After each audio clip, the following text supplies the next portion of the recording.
안녕하세요. 생명과학의 민지용입니다. 오늘은 PCR에 대해서 한번 강의를 해보겠습니다. 자, PCR이라는데 이건 생명공학의 한 기술로서 요즘이 아니죠. 얼마 전부터 새로 대두되고 있는 기술이 되겠죠. 자, 볼까요?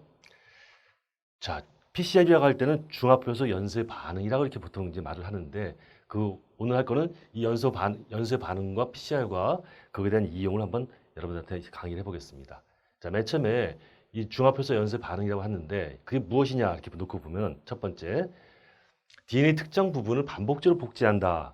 이게 그 복제를 많이 하게 되면 그 특정 부위가 많아지겠죠. 그래서 DNA를 증폭시키는 기술이다 이렇게 얘기를 하는데 그 숫자를 많이 만들어내는 기술이라고 합니다.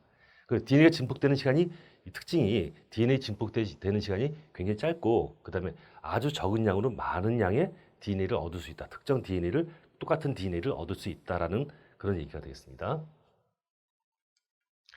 그러면 이걸 어디에 이용을 하느냐 이제 그걸 놓고 보면은 맨 처음에 첫 번째 재조합 DNA라는 것이 있었죠. 그 재조합 DNA 같은 경우 그 양이 적을 수가 있는데 그 DNA를 만들고자 할 때 표적 유전자만 골라내 가지고 증폭하면 다량으로 얻을 수 있다는 겁니다. 그러니까 그 필요한 DNA를 굉장히 많은 세포에서 얻어내는 것이 아니라 이걸 소량 얻어내서 이거를 증폭시켜서 다시 말해서 PCR로 증폭시켜서 양을 많이 해주면 아무래도 좀 더 많은 양의 그 재조합 DNA를 만들 수가 있겠죠. 그 다음에 두 번째 보니까 혈연 관계 확인.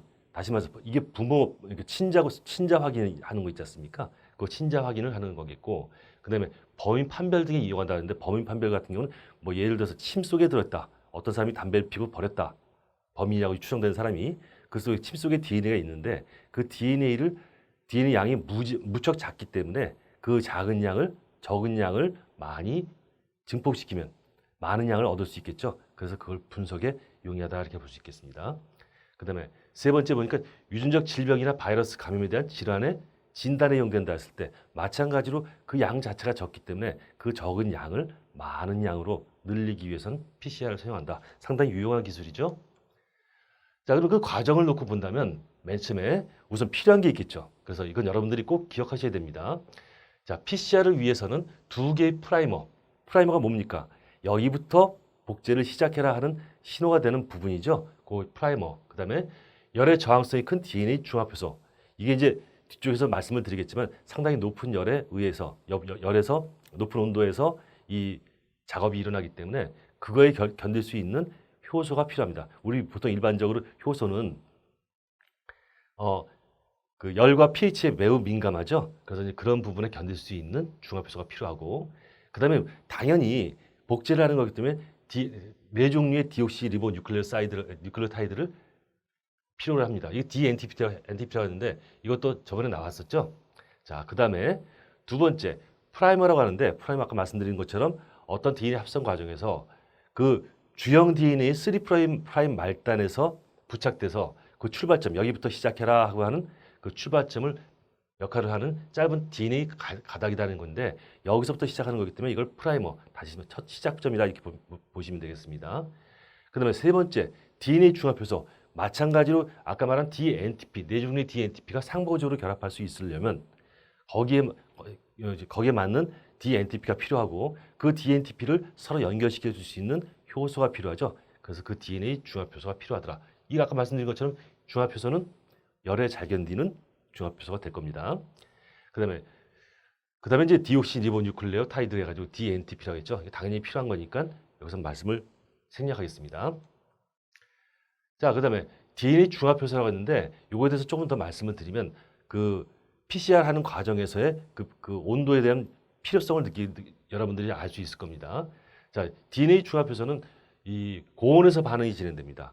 고온에서 반응이 진행되기 때문에 일반적인 DNA 중합효소, 다시 말해서 보통 체온 상태에서 잘 작동이 되는 걸 갖고 하다가는 얘네들은 전부 다 분해가 되거나 아니면 모양이 변형이 되기 때문에 이건 쓰질 않겠습니다.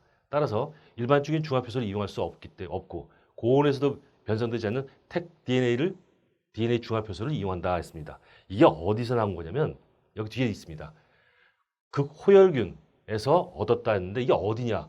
우리 보통 그 화산지대에서 보면은 아주 뜨거운 열들이 나오죠. 그 근처에서 살고 있는 세균을 말합니다. 그래서 그 호열균에서 얻었으며 이 호열균의 최적 온도는 보통 72도, 그리고 몇 도 정도까지 견디냐면 물에 끓는 점에 거의 가까운 95도 정도의 고온에서도 변성이 일어나지 않고 견딜 수가 있다라는 겁니다. 다음 볼까요? 자, 그러면 그 이제 과정을 말하는데 PCR 한 번 할 때는 일단 세 단계로 이루어진다. 첫 번째 단계, 일단 DNA를 풀어야겠죠. DNA 변성이라고 말을 하는데 이중 나선 자체를 90에서 96도 하게 되면 어떻게 되죠? 두 나선 가닥은 무엇으로 연결되어 있냐? 수소결합으로 연결되어 있죠.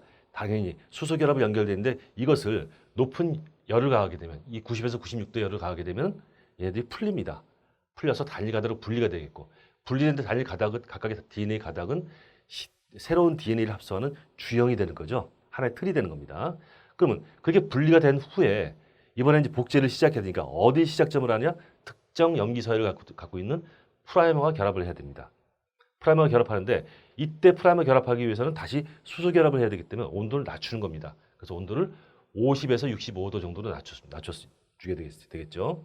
그러면 양쪽 가닥에 3' 말단에 결합하게 됩니다. 결국 무슨 말이냐면 이렇게 두 개 됐고 이것이 3' 말단, 여기가 그럼 반대적으로 여기는 3' 말단이고 여기는 5' 말단이 되겠죠. 그럼 한쪽 프라이머는 이쪽에 결합을 하고 또 다른 한쪽 프라이머는 이쪽에 결합을 하게 됩니다. 그래서 이쪽 이렇게 이 방향으로 복제가 진행이 되면 두 개의 그 DNA 가닥을 얻을 수 있겠죠. 이런 식으로 되기 때문에 양쪽 가닥 말단에 결합을 시킨다는 겁니다. 그래서 프라이머는 DNA 특정 염기 서열에만 결합하니까 표적 DNA만을 선택적으로, 자 이거 중요합니다. 프라이머는 요 부분에 맞는 염기 서열에만 결합을 할 수가 있기 때문에 우리가 원하는 DNA 특정 염기 서열만을 우리가 복제가 가능하게 된다는 겁니다. 그래서 표적 DNA 염기 서열과 말단의 프라이머가 상보적인 결합을 한다. 아까 상보적이라는 것은 A는 T, 또 G는 C 염기와 상보적인 결합을 하죠. 자, 그래서 DNA 합성이 되게 되는데 그 DNA 합성은 DNA 중합 효소의 작용으로 이제 아까 말한 프라이머부터 시작해서 하나씩 연결이 되게 됐습니다. 그래서 이 새로운 DNA 가닥을 합성하게 되는데 이때 중합 효소가 작용할 수 있는 온도 뭐라 했죠? 72도죠. 자, 여기서 온도를 가만히 놓고 본다면 온도는 맨 처음에 몇 도요? 95도 정도. 그리고 온도를 낮춰서 한 50에서 60도 사이. 그리고 맨 마지막에 72도 정도로 다시 올려주면은 한 과정이 끝나게 되는 겁니다. 자, 전체적으로 한번 보게 되면 여기서 한번 보시면 이제 전체적인 얘기가 나오는데 여기서 맨 처음에 지금 필요한 부분이 여기죠. DNA 여기 표적 서열이라고 했는데 복제할 부분입니다. 그러면 이거를 높은 온도에서 가닥을 나눴죠. 나누고 프라이머를 붙였습니다. 각각 이쪽이 3', 이쪽이 3' 되겠죠. 이렇게. 그러고 난 뒤에 아까 온도를 낮춘 상태에서 다시 높여서 70도 정도 근처에서 DNA 합성을 하게 되면 70도 정도 합성을 하게 되면 쭉 합성이 되면서 한 가닥과 한 가닥 다시 하면서 한 번 끝나게 된 겁니다. 그리고 다시 온도를 높여서 또 이 두 가닥을 또 분리를 시키죠. 분리시키고 프라이머 붙이고 또 다시 한 번. 그래서 여기서 도합 세 번째 그 DNA까지 세 번째 주기까지 들어가게 되는데 여기서 가만히 보시면 한 번 하게 되면 2배가 늘어나죠. 또 한 번 하게 되면 또 2배죠. 4배 됩니다. 한 번 더 하면 8배. 기하급수적으로 증가하게 되는 겁니다. 네. 자, 그러면 PCR을 이용한 DNA 지문 검사인데 자, 이게 무슨 말이냐? DNA 지문이라는 것은 개인이 가지고 있는 독특한 DNA 염기 서열인데 사람이 염기 서열이 다르냐? 아니요, 같습니다. 다만 여기서 보면 DNA 중에서 유전자에 염기 서열이 반복되는 부위가 있습니다. 근데 이건 사람마다 다 다르다고 합니다. 그래서 그 사람의 특성이 되는 것이죠. 그래서 이 반복 서열의 길이는 사람마다 다르고 그 반복 서열 부위를 PCR로 증폭할 수가 있다는 겁니다. 그러면 그 반복 서열이 긴 사람과 반복 서열이 짧은 사람이 있으면 그 길이가 달라지겠죠. 그 길이가 달라져서 이거를 전기 영동법으로 분리하게 되면 길이에 따라서 그러니까 질량에 따라서 이것이 분리가 되게 되는데 그거를 요 DNA 지문 검사를 합니다. 그러면 이 띠 모양으로 얼뚱할 수 있냐? 처음에 이용해서 친자 확인할 수 있다고 했죠? 그 다음에 또 하나 범죄 현장에서 수집을 한 혈액이나 머리카락을 보면 DNA가 있을 테니까 그 DNA 지문을 만들어가지고 비교를 하게 되는 겁니다. 자, 어떻게 하냐? 바로 이건 범인을 갖다 찾는 방법인데 자, 이게 이제 용의자가 되겠죠? 하나, 둘, 3명의 용의자가 있는데 사건 현장에서 발생한 DNA를 아까 말씀드린 PCR로 증폭을 시켜가지고 그래서 그 부분을 다 잘라버리는 겁니다. 잘라서 PCR 시켜서 증폭시킨 다음에 자르면 이 DNA 가닥은 마이너스 전하를 띠게 됐죠. 인산 쪽에 뉴클레오타이드의 인산 쪽에 음이온이 되기 때문에 이걸 마이너스 쪽에다 다 집어넣게 된 겁니다. 여기다. 그리고 마이너스 그걸 긋고 플러스 그걸 긋는데 여기서 빨리 움직인 것은 가벼운 것들, 작은 것들이 움직였고 또 천천히 움직인 것들은 무거운 것들이 움직입니다. 그래서 그런 것들이 놓고 본다면 여기서 첫 번째 거는 지금 이게 범인 건데 현장에 있던 건데 이거하고 일치하는 것은 딱 하나밖에 없습니다. 여기 두 번째 사람이죠. 그럼 이 두 번째 사람이 바로 뭡니까? 범인이라는 얘기입니다. 그래서 그 자르는 부분인데 아까 말씀드린 것처럼 사람 나가 있는데 여기 요 부분이 있죠. 반복 부위가 사람마다 다르다는 겁니다. 그래서 이 특별한 특정 제한 요소로 여기를 잘라버리면 길이가 다 다르겠죠. 그래서 길이 다른 것들이 나오게 된다는 얘기죠. 그래서 거기에 관계돼서 문제를 간단하게 한번 익히는 차원에서 해보면 그림은 중합효소 연쇄 반응을 이용해서 DNA를 증폭하는 과정을 나타낸 것이다. 이에 대한 설명으로 옳은 것을 했습니다. 자, 맨 처음에 DNA 주형을 했습니다. 이렇게 여기서 높은 온도죠. 몇 도? 90도에서 95도 사이. 그러면 이 안에 수소 결합이 끊기죠. 끊긴 다음에 여기 프라이머를 붙였죠. 프라이머를 붙이고 붙인 부분이 3' 말단. 여기도 이쪽이 3' 말단. 3' 말단이 되겠습니다. 그래서 그 복제가 되면은 여기서 하나, 두 개의 그 DNA 가닥이 새로 생성되는 거죠. 자, 이거 그림을 다시 한번 옮겨놨습니다. 그래서 1번 기억은 복제가 끝나는 부분이다. 기억. 여기가 복제가 끝나는 부분 아니죠. 프라이머가 붙은 부분이니까 이 부분은 뭐냐? 복제가 시작되는 부분입니다. 또 선생님이 계속 강조하는데 이 부분이 무슨 말단이라고요?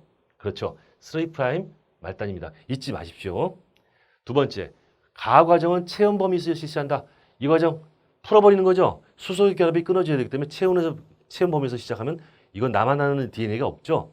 당연히 이건 90도에서 95도 사이 높은 온도에서 분해를 시키고 그 다음에 3번 나 과정에서는 요 과정이죠. 나 과정에서 사용되는 프라이머는 동일한 염기 서열로 되어 있다 했는데 이것과 이것이 동일한 염기 서열로 되어 있다? 말도 안 되는 얘기입니다. 왜? 이 부분과 이 부분이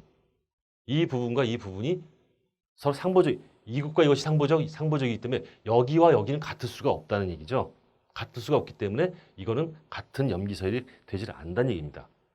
그 다음에 다 과정에서는 DNA 중합 효소와 네 종류의 TNT 필요하다. 자, 이 과정이니까 여기 보면 이게 연결돼 있죠. 연결돼 있다는 얘기는 DNTP 다시 말해서 ATGC란 네 종류의 염기가 계속적으로 올라가야 되기 때문에 이게 그 DNTP 필요하죠. 또 하나 그걸 연결시키기 때문에 연결 요소 다시 말해서 중합 효소가 필요하다는 얘기죠. 그 다음에 1회 증폭이 끝난 후 2회 증폭할 때는 가 과정을 거치지 않는다. 이거 다시 분해를 해야지만 이 가닥이 되는 거죠. 따라서 이거는 당연히 다시 가나 다 과정을 거치게 되는 겁니다. 따라서 답은 4번이 되겠죠. 자, 그 다음에 이거 친자 확인하는 건데 이제 확인하는 건 별로 어렵지 않은데 좀 귀찮긴 합니다. 한번 보십시오. 그림은 부모와 친자로 추정되는 사람을 포함한 4명의 DNA 지분을 나타낸 것이다 했습니다. 부모와 친자의 DNA 지분을 옳게 짝짓은 것은 했는데 자, 첫 번째 보시면 이렇게 되면은 이거를 갖다가 하기가 곤란하니까 차라리 거꾸로 이쪽을 보십시오. 부모가 A, B, 그다음 친자가 C. A, B, 친자가 C 했으니까 자, 자식은 부모가 갖고 있는 걸 다 가져야 되고 자식이 갖고 있는 건 부모한테 다 있어야 되기 때문에 한번 해보면 C 여기 있습니다. 그 다음에 여기 쭉 나가서 보면 이거 없죠. 이쪽이 없기 때문에 분명히 이건 틀립니다. 이해하시겠죠? 자식이 갖고 있는 것은 무조건 부모가 다 갖고 있어야 됩니다. 그 다음에 두 번째 A, B하고 D를 했습니다. 이게 자식입니다. 그럼 거꾸로 한번 보세요. 이거 있고 이쪽 거 여기 있고 여기 있고 또 여기가 있나요? 여기 부모가 있죠? 그 다음에 마지막 있죠? 다 있네요. 있으면 이것이 맞는 게 됩니다. 그럼 3번, 4번, 5번 왜 틀렸나 확인해야 되니까 확인해 봅시다. BC하고 D니까 D 있는데 BC랍니다. 있죠? 여기 없죠? 벌써 틀리고. 이거 틀리고. CD하고 A를 본다면 CD하고 A가 자식이기 때문에 여기 있고 여기가 없죠? 없으니까 틀리고.